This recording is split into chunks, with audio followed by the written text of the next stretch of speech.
ਵਿਸ਼ਨੂੰ ਦੀ ਮੂਰਤੀ ਹੈ ਜਿਹੜੀ ਟੁੱਟੀ ਹੋਈ ਹੈ, ਵਕਤ ਦੇ ਨਾਲ ਹੀ ਟੁੱਟੀ ਹੈ। ਕਿ ਹੁਣ ਉਹਦੇ 'ਚ ਉਹਨੇ ਇਹ ਕਿਹਾ ਕਿ ਜੀ ਕਿਉਂਕਿ ਵਿਸ਼ਨੂੰ ਦੀ ਮੂਰਤੀ ਟੁੱਟੀ ਹੋਈ ਹੈ ਔਰ ਉਸ ਨੂੰ ਸਬੂਤਾ ਬਣਾਉਣਾ ਚਾਹੀਦਾ ਵਾਪਸ। ਹਾਲਾਂਕਿ ਖੁਜਰਾਓ ਹੋਏ ਜਾਂ ਇਹ ਸਾਰੇ ਫਤਿਹਪੁਰ ਸੀਕਰੀ ਜਾਂ ਜਿਹੜੇ ਓਲਡ ਸਾਰੀਆਂ ਬਿਲਡਿੰਗਾਂ ਜਾਂ ਨੇ ਇਹ ASI ਦੇ ਥੱਲੇ ਨੇ, ਆਰਕੀਓਲੋਜੀਕਲ ਸਰਵੇ ਆਫ ਇੰਡੀਆ, ਉਹਨਾਂ ਨੂੰ ਐਸ ਸੱਚ ਹੀ ਪ੍ਰੀਜ਼ਰਵ ਕੀਤਾ ਜਾਂਦਾ ਹੈ, ਉਹਨਾਂ 'ਚ ਤਬਦੀਲੀ ਨਹੀਂ ਹੋ ਸਕਦੀ। ਔਰ ਉਹਦੇ 'ਚ ਆਫ ਹੈਂਡਡ ਕਾਮੈਂਟ ਇਹਨੇ ਗਵਾਈ ਨੇ ਕੀਤਾ। ਉਹਨਾਂ ਨੇ ਕਿਹਾ ਕਿ ਵੀ ਇਹ ਹੀਰਾ ਇਹਦੇ 'ਚ ਕੋਈ ਤਬਦੀਲੀ ਜਾਂ ਕਿਸੇ ਦੀ ਲੋੜ ਨਹੀਂ ਹੁੰਦੀ ਔਰ ਜੇ ਤੈਨੂੰ ਸ਼ੌਕ ਹੈ ਤੂੰ ਬਣਾ ਲੈ, ਆਪਣੇ ਬਣਾ ਲੈ, ਨਹੀਂ ਤਾਂ ਮੂਰਤੀ ਆਪ ਬਣਾ ਲੈ ਆਪਣੇ ਆਪ ਨੂੰ। ਸੋ ਇਸ ਕਿਸਮ ਦਾ ਕੋਈ ਜਿਹਦੇ ਤੇ ਬੜਾ ਹਿੰਦੂ ਤਵੀਆਂ ਨੇ ਰੌਲਾ ਪਾਇਆ, ਭੜਕਿਆ, ਈਵਨ ਵਿਸ਼ਵ ਹਿੰਦੂ ਪਰਿਸ਼ਦ ਨੇ ਵੀ ਕਿਹਾ। ਉਹਨੇ ਹਾਲਾਂ ਬਾਅਦ ਚ ਮਾਫੀ ਵੀ ਮੰਗੀ। ਉਹਨੇ ਚੀਫ ਜਸਟਿਸ ਨੇ ਕਿਹਾ ਵੀ ਮੇਰਾ ਮਤਲਬ ਇਹ ਨਹੀਂ ਸੀ, ਮੇਰਾ ਤਾਂ ਇਹ ਸੀ ਵੀ ਹੁਣ ਜੇ ਅਸੀਂ ਹਰ ਗੱਲ 'ਚ ਤੁਸੀਂ ਪਬਲਿਕ ਇੰਟਰਸਟ ਲਿਟੀਗੇਸ਼ਨ ਲਾਓਗੇ, ਅਦਾਲਤਾਂ ਦੇ ਵਿੱਚ ਹੋਰ ਵੀ ਕੰਮ ਨੇ। ਲੇਕਿਨ ਹਿੰਦੂ ਤਵੀਆਂ ਨੇ ਜਿਹਦੀ ਮਾਂ RSS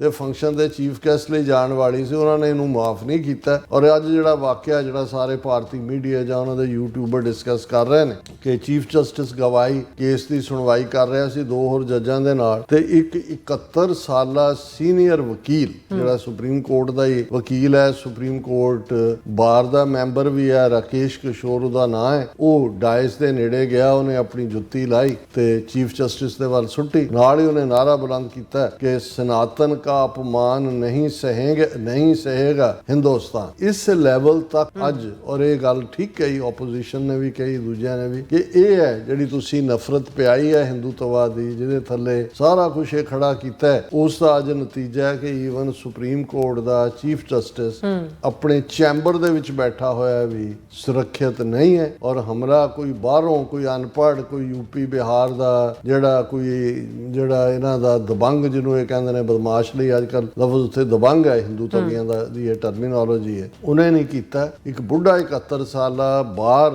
ਜਿਹੜਾ ਦਾ ਮੈਂਬਰ ਹੈ ਉਸ ਨੇ ਕੀਤਾ। ਹੁਣ ਇਸ ਤੋਂ ਤੁਸੀਂ ਅੰਦਾਜ਼ਾ ਲਾਓ ਕਿ ਵੀ ਜਸਟਿਸ ਕੌਣ ਕਿਹਦੇ ਤੋਂ ਮੰਗੇਗਾ।